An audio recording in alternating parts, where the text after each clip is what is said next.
Boa noite, aqui Thiago Lima do GE. Queria te pedir sua análise da partida, Felipe. Mas, especialmente, o que aconteceu no segundo tempo? Você acha que o time se acomodou com 2-0 nessa vantagem no segundo tempo? Obrigado. Bom, foi um grande jogo, um jogo muito completo, onde dominamos, criamos muita chance. O primeiro tempo foi avassalador. Conseguimos entrar tanto pela direita, pela esquerda, por dentro algumas jogadas. Criamos muitas chances e acabamos com o resultado 2-0. No segundo tempo, obviamente que meu time não baixou, não foi nem um pouco o motivo. Eles mudaram de sistema, colocaram 5, se protegeram. Também, ao mesmo tempo, para pressionar, nossos jogadores já estavam com a perna mais cansada e acabaram, claro, nos empurrando. E não esperamos uma quartas de final da Libertadores da América sem que o adversário passe do meio campo, isso não existe. Então, ao mesmo tempo que criamos também chances para fazer o 3-0 no segundo tempo, infelizmente por uma catástrofe do árbitro, aconteceu o que aconteceu. Felipe, aqui à sua esquerda, Renan Moura da Rádio Globo CBN.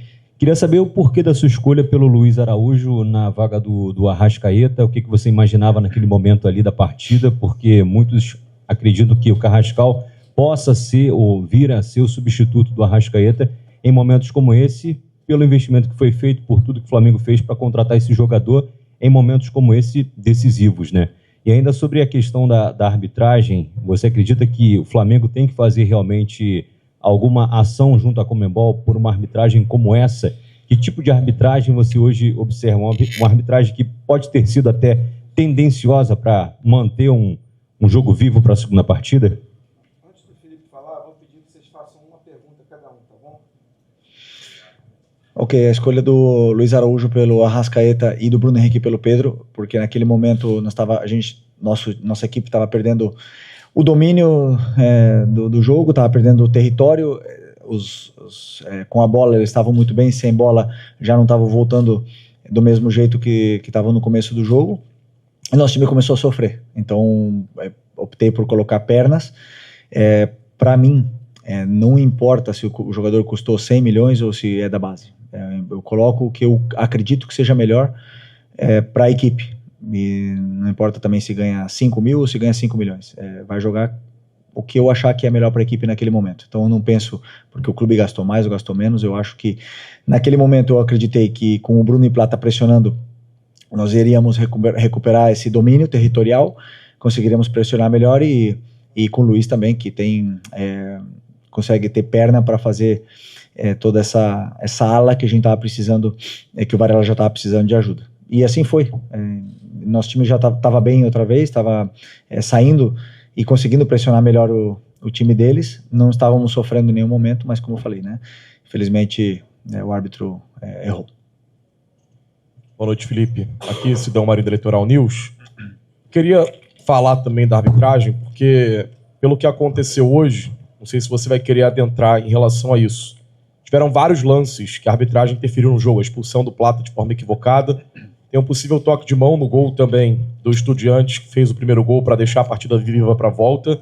E ainda teria uma conversa do quarto árbitro com o Estudiantes para tirar um jogador que estava fazendo muitas faltas dentro do gramado.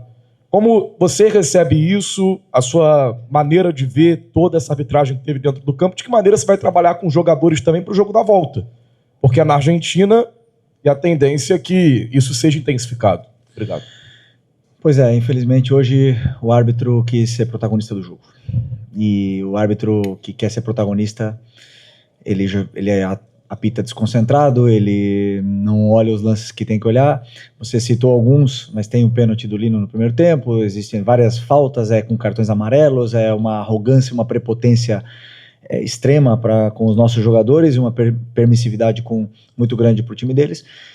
E essa arrogância, essa prepotência do senhor Andrés leva com que várias famílias hoje saiam daqui prejudicadas, né? Um trabalho todo sendo feito prejudicado por um árbitro protagonista. E a única coisa que eu gostaria é um pedido de desculpas e reconhecer o erro, né? Reconhecer, porque todo mundo erra, eu também erro. Se ele reconhecesse o erro que ele fez, que cometeu, para mim tá tudo certo, mas já sabemos que isso não vai acontecer. né? Então, não, eu vou continuar. Mas não muda nada, porque, como eu falei para meus jogadores, nós vamos ir para ganhar o primeiro jogo e da mesma forma que foi contra o Inter, vamos ir para vencer na casa deles. É o nosso objetivo, independente do resultado. Hoje foi 2-1, poderia ter sido 1-0 para eles, poderia ter sido empate. A gente tem que ir para vencer todos os jogos e vamos fazer isso. Boa noite, Felipe. Aqui. Sim. Natália Brasil, Rádio Roquete, Damas do Esporte. Só complementando o que o amigo perguntou agora sobre a arbitragem, ele até falou na pergunta dele, mas na sua resposta você não especificou esse fato ocorrido, que o repórter que estava em campo, da detentora de direitos, trouxe a informação de que o quarto árbitro havia informado ao treinador argentino para que ele fizesse uma substituição, porque o jogador dele corria risco de ser expulso pelas entradas que estava fazendo, e que os jogadores do Flamengo teriam até mesmo cobrado, né, sobre isso. Então, eu queria saber se, de fato, vocês tiveram acesso a essa informação, e questionado aqui, ele disse que foi apenas uma confusão entre quem teria, de fato, levado o cartão amarelo. Eles acharam que era o camisa 11, mas, na verdade, havia sido o camisa 4. Então, eu queria saber um pouquinho mais sobre esse fato especificamente. Eu não escutei, sinceramente. O que aconteceu, não vi. Se isso aconteceu, não sei nem o que falar. Não sei nem o que falar. Eles que têm que explicar. Gostaria muito que saíssem para explicar como um juiz pode ter tanta vontade de expulsar um jogador do jeito que ele expulsou o Plata. Isso tá na minha cabeça, não sai.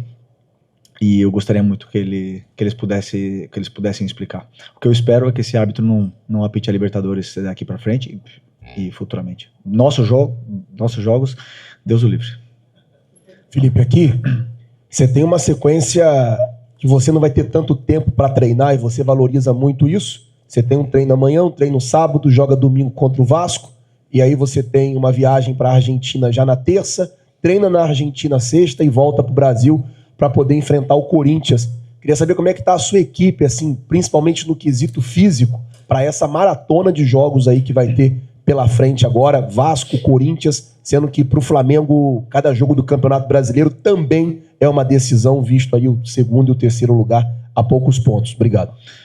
Bom, fisicamente estão todos muito bem. Estamos aí a ponto de recuperar também o Alexandro, talvez o Jorginho. E o Eric também está já no campo, né? Ainda falta um tempo para ele, mas acredito que todos eles estão muito bem. Eu vejo nos treinamentos, vejo na vontade que todos têm de jogar e de competir, então estamos preparados para essa maratona. Eu acredito que quanto mais eles jogam, melhor eles se sentem, e vamos ter dias suficientes para recuperar para essa maratona de jogos. Felipe, aqui no meio, tudo bem? Boa noite. Gabriel Orfan, canal Paparazzo Rubro Negro, Revista Placar. Felipe, ainda falando um pouco sobre a questão da arbitragem, você falou da expulsão do Plata. A gente viu uma reclamação do Plata nas redes sociais, falando da ausência da análise do VAR também no lance que resultou sua expulsão. Poderia até mesmo ser considerado um pênalti pro Flamengo ali, estava próximo da entrada da área, não sabe muito bem se foi dentro ou se foi fora. Mas eu queria que você falasse também sobre a ausência do VAR em certos momentos, em certos lances que acabam, que como você falou, todo mundo pode errar, a arbitragem pode errar, é normal ali na questão do jogo, mas o VAR tem a possibilidade do replay, de enxergar vários ângulos. Como é que você enxerga a ausência do VAR em alguns momentos específicos da partida que pode acabar prejudicando os clubes? Obrigado. Como eu falei na pergunta anterior, a única coisa que eu espero é que não se fale de arbitragem. Para isso eles têm que fazer o trabalho deles. Toda vez tem que vir aqui e falar. Vocês me conhecem bem, eu não gosto de falar de arbitragem, mas eu tenho que falar de VAR, ter que falar de árbitro, tira o foco do que realmente é importante, que foi o excelente jogo que fizemos. Isso que me deixa realmente triste. Mas no lance da expulsão em concreto, eu acho que até a regra diz que ele não poderia ter entrado o VAR, né? Nas outras sim, mas fazer o que passou. Vamos para a próxima. Felipe, tudo bem? Boa noite. Júlio Miguel Neto da Rubro News TV. Nos últimos jogos tem sido notório que o ponto forte do Flamengo tem sido esse Jorginho, Saul e Arrasca, né? Muito sólido esse meio-campo do Flamengo ofensivamente. E justamente num determinado momento do jogo você não tinha os três. O Jorginho, que não atuou, Saul saiu, né? E teve a situação do Arrasca, que você retira ele. Sobre ainda pegando a situação do Carrascal, a gente viu o Plata jogando por dentro. O Luiz jogou mais pelo lado direito. O Plata fazendo essa função um pouco mais central. E por isso eu queria saber a opção de você manter o Plata por dentro e por que não colocar o Carrascal na função do Plata. O que você analisou sobre isso? Porque o Plata jogou de 9 e o Bruno Henrique jogou no lugar do Arrascaeta. O Plata estava no lugar do Pedro e o Luiz entrou no lugar do Plata. Então, simples, eu conheço o Bruno e o Plata quando jogam juntos, já se entendem muito bem, foram campeões da Supercopa do Brasil jogando juntos, sei como eles pressionam, como eles atacam o espaço, como eles se complementam, e não é o motivo. Não foi nenhum desses o motivo do time por ter sofrido a expulsão, não é esse o motivo. O time tinha recuperado o controle territorial e estava melhor no campo. Mas quando acontece a expulsão, nós ficamos com um a menos. Aí o jogo já fica totalmente desconfigurado. Mas até então essa substituição nos levou outra vez à área do Estudiantes com o controle absoluto do jogo e principalmente da nossa fase defensiva melhorou, que era o que para mim estava precisando e nós estava perdendo muito terreno com o cansaço do Pedro e do Arrasca. Felipe, aqui, Raíza Simplício da Gol Brasil e da Placar. O técnico do Estudiantes, né, ele falou sobre o início de jogo do Flamengo, que foi muito bom, o Flamengo pressionando, e ele destacou que o Flamengo que a pressão do Flamengo em si não surpreendeu, porque é um time que sempre pressiona, mas que a precisão do Flamengo surpreendeu no início do jogo. O Flamengo fez os 2 gols, poderia ter feito 3, 4 no primeiro tempo. E aí ele diz que tamanha facilidade que o Flamengo encontrou no início do jogo pode ter feito com que mentalmente, né, os jogadores do Flamengo depois baixassem um pouco. Ele falou que no entendimento deles pode ter acontecido. Eu queria saber de você se de fato isso pode ter acontecido no decorrer do jogo. Né? Dentro de campo, os jogadores acham que estão encontrando mais facilidade, aí baixam um pouco. Se você acha que foi isso que aconteceu ali em boa parte do segundo tempo do Flamengo, o que você entende que aconteceu para baixar um pouco antes da expulsão, claro? Sim, já expliquei na outra. Ele mudou de sistema e o nosso time estava preparado para marcar de uma forma e ele mudou de sistema no segundo tempo até os jogadores se encontrarem, entenderem como pressionar.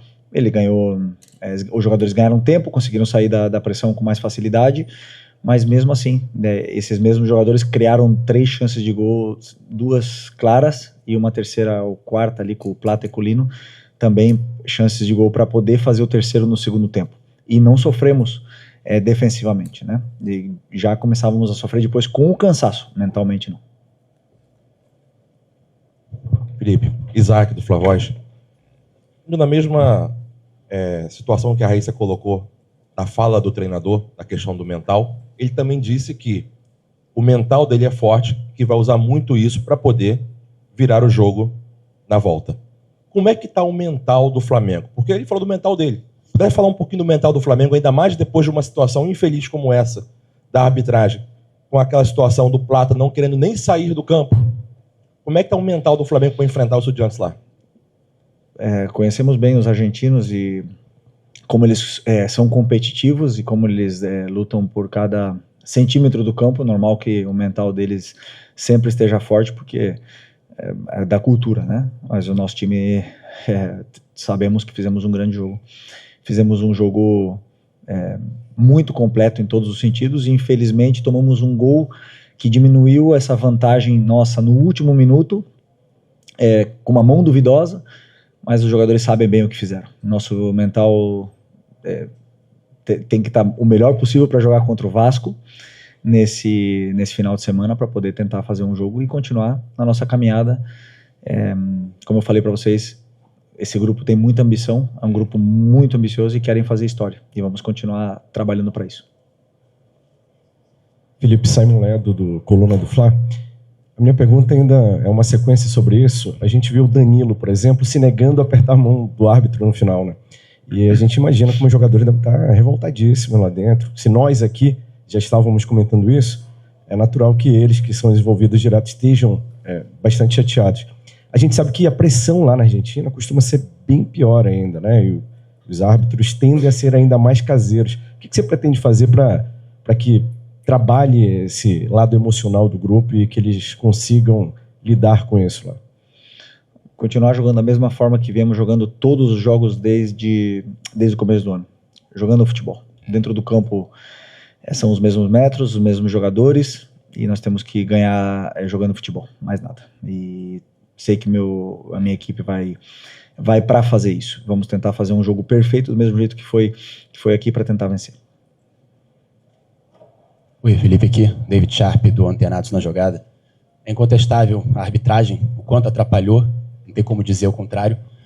Mas, assim, o Flamengo poderia, como você mesmo disse, fazer mais gols no primeiro tempo, teve pelo menos mais uma chance clara e meia, digamos assim. Só que depois disso, fez o segundo gol muito cedo, com 9 minutos. Teve mais 2 chances e, a partir dos 30, eu vi que talvez tenha se acomodado um pouco, não sei se você tem a mesma visão, inclusive não estava marcando nem tão alto e nem tão baixo, deu uma recuada, mas em alguns momentos não estava pressionando tanto. Queria que você comentasse isso, se concorda ou não, e principalmente se pudesse comparar em relação às goleadas que o Flamengo deu no Campeonato Brasileiro, por que não foi parecido, sendo que é um jogo de Libertadores e o saldo faz tanta diferença nessa eliminatória? Porque quartas de Libertadores. E tem um time que chegou nas quartas da Libertadores e está entre os 8 melhores da América. Não existe jogo fácil, né? Realmente, você falou, nos primeiros 30 minutos, praticamente um amasso e tudo mais, e os jogadores cansam, e os jogadores adversários também reagem e mudam e se adaptam e começam a entender um pouco melhor o jogo e trocar as marcas que eles tinham e começam a se ajustar dentro do campo, e claro que eles vão jogar, obviamente, não esperávamos outra coisa. Vou fazer outro exercício. Se tivesse começado tomando gol com 1 minuto e virado no último minuto, agora estaríamos aqui super felizes e tudo mais. Então o resultado final é o que ficou, mas o que foi feito no campo não me engana. Tudo que foi feito no campo hoje foi tudo planejado, os jogadores entenderam a perfeição, tiveram, como o teu companheiro falou, né, sobre tecnicamente estar praticamente perfeitos, e esse é o caminho. Temos que continuar do mesmo jeito para poder vencer lá, é o único caminho. Felipe, Gil Carvalho, Rádio Esperando Gigantes Esportes, muito boa noite, parabéns pela vitória. Ô Felipe, eu observo que nós somos o único país da América do Sul a falar português. São 12 países, 11 falam espanhol. O Brasil é o único país que fala português. Quando a gente pensa num formigueiro, né, a gente vê o Brasil e os outros países. Você acha que é possível que esse formigueiro talvez esteja se armando? Porque os protagonistas do futebol na América do Sul ultimamente têm sido os clubes brasileiros. Qual a sua opinião sobre isso? Não, nada disso. Na minha opinião, vai ganhar o melhor. Essa é a minha opinião. Jamais estaremos falando aqui de uma manipulação, isso não existe no futebol. Na minha opinião, existem erros graves, e onde os que erram têm que pagar as consequências, né? E isso é uma coisa que acontece. Mas vamos ver o que vai acontecer no final dessa Libertadores, mas nós vamos lutar até o último segundo, porque queremos muito chegar nessa final. Aqui, Felipe, boa noite. Marcos Martins, do canal da HSRN. Você ressaltou na última coletiva a importância do Jorge Carrascal, principalmente como uma reposição, substituto para o Arrascaeta. Hoje você acabou substituindo o Arrascaeta e não utilizando o Carrascal. Queria a tua avaliação em cima disso. Talvez o jogo não precisasse do Carrascal para uma maior retenção de bola no meio campo, mais criatividade. Não é uma crítica ao Luiz, até porque não foi por essa razão que o Flamengo sofreu o gol, evidentemente, mas só a sua avaliação em cima não ter utilizado o Carrascal no jogo de hoje. Porque o Plata foi expulso. A próxima troca provavelmente seria uma delas, né? Seria o Carrascal pelo Plata, o Bruno iria jogar de 9 e o Carrascal jogaria ali. Naquele momento em concreto, repetindo pela terceira vez a mesma coisa, eu procurei pressionar o adversário. Não era controle de jogo, era pressionar e ganhar território novamente, não deixar eles ficarem confortáveis com a bola. E para mim, os dois que melhor pressionam, os três que melhor pressionam dessa equipe estavam no campo: Luiz Araújo, Plata e Bruno Henrique. Esse foi o motivo.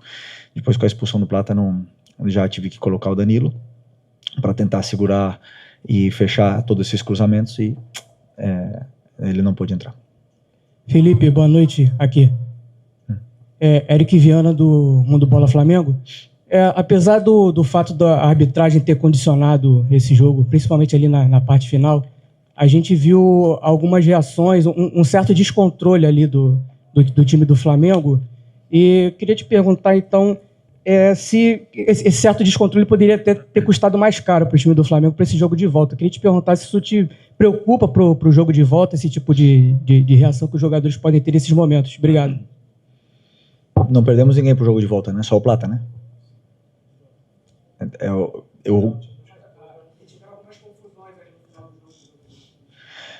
O juiz totalmente descontrolado, é claro que irrita jogador, não tem como. Todo mundo está irritado com o que aconteceu no campo, não tem como, por mais que a gente tente manter a cabeça no jogo os 90 minutos, quando acontecem essas injustiças, que você, como eu falei, essa arrogância que você não deixa nem se aproximar o jogador de você, claro que essas coisas vão acontecendo. Agora, o que eu gostaria realmente é que fosse que nem na Espanha, que julgassem esse cartão amarelo do Plata e retirassem e ele pudesse jogar o jogo da volta, porque o Plata não vai poder jogar e aí a gente não pode fazer nada. Isso sim me incomoda e gostaria que pudessem fazer igual na Europa. Mas não pode tirar o amarelo. Mas é isso, lá na Espanha se tiraria o amarelo e ele poderia jogar. É isso? Obrigado. Boa noite, pessoal. Obrigado.